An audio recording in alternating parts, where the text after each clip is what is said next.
Hi there, this is Not Invented Here, a show about tech, product development and business, and I'm your host, Dima Malenko. Hello again, this is Dima, and one more thing that I did not invent. Well, quite literally. You may remember that in August, I'm looking at this article from Mashable, and it is dated. Well, it's not dated. Apparently, they don't put dates on their articles, but okay, I'm looking at a different article from Engadget on the same topic. It is dated August 10th of 2017, and it is telling great story about a song, a 10-minute, which is interesting by itself, a 10-minute silent song called A Very Good Song. You may remember this story. There was a bug in iOS which caused the car audio system to play the first song in your music collection when you plugged your phone into the car.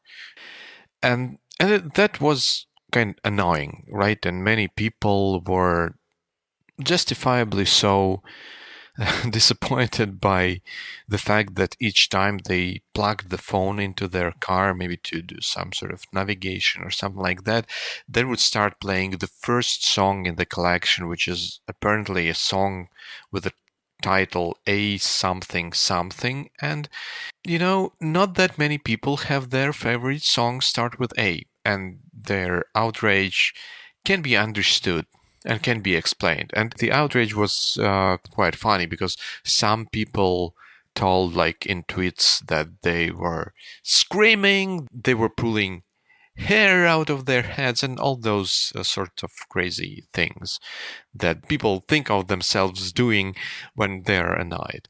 And a clever guy came up with the idea to create this 10-minute silent song that is called A Very Good Song. It will be the very first song in your collection. There is a very good chance that this will be the very first song in your collection, so that when you plug your phone into your car, silence will continue. Nothing will continue playing. And that song, sold at $1, quickly climbed to the tops of iTunes charts, and that's why Mashable and Engadget and other folks were writing about this story. But I think there is a different dimension to this story, which I didn't find anywhere in major publications or things of that nature. I'm not sure, maybe it came up somewhere in the comments, but I certainly did not see them. And while all those publications that I mentioned portrayed this song as an all-around win for users of iPhones who plug them into their cars, I don't think this was necessarily the case. So let's reconstruct what's going to happen. Well, let's reconstruct first what's going to happen when you do not have this song.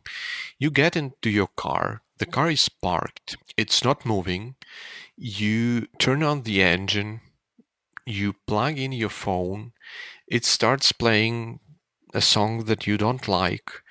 You get annoyed, you turn the song off, you put the phone where it belongs, and you drive to where you are going to drive.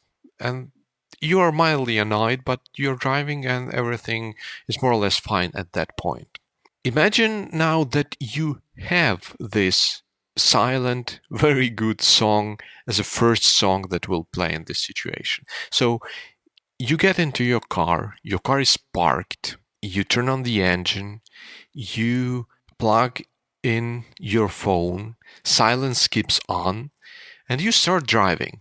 And then in 10 minutes, if you're still driving, that very annoying song that you were pulling your hair from your head starts playing. But in that situation, you are not parked in a stationary car. You are driving somewhere, maybe on a highway, maybe on an intersection somewhere where you have to pay attention to pedestrians, to oncoming traffic, to all sorts of things. And now the very annoying song starts playing. And not only will it distract you from driving, but it will also likely prompt you to do something about that, which is going to be even more of a distraction for what you were doing at that time. So what this song essentially does, it moves the annoyance moment from the situation where it is annoying but not dangerous. The car is stationary, you get the first song playing, but you can turn it off and continue with your day. But now you are driving, you're in the middle of driving, and you get the very same annoyance moment that you would want to do something about it, but you are in a much worse position in this case. And from that perspective, I don't think that song was a very good idea. And luckily, I think the Apple already fixed this problem with iOS, so we no longer need this song.